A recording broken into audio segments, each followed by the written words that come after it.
Here are all my hot takes for the characters of Stranger Things. Stay with me now. Ted Wheeler is a dud of a dad. We all know the dad that the friend group makes fun of. That is Ted Wheeler. But you know what else Ted Wheeler is? Around.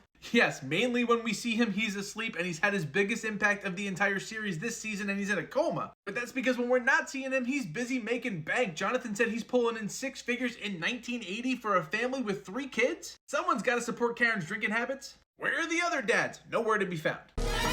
And speaking of Karen, let's not pretend she's the ideal parent either. Because when she's not busy polishing off a bottle or 2 of wine a day, she's at the pool seducing high school kids.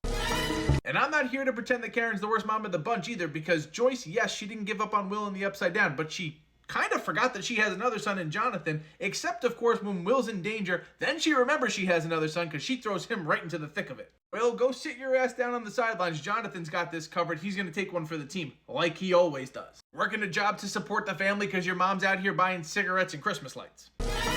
I don't even feel bad for Jonathan. Jonathan is still the creep that took pictures of Nancy. And then we were supposed to feel bad for him when Steve broke his camera. Lied to her about applying to the same college. This is the same guy who 18 months later is now going to propose? Who's rooting for him over Steve at this point?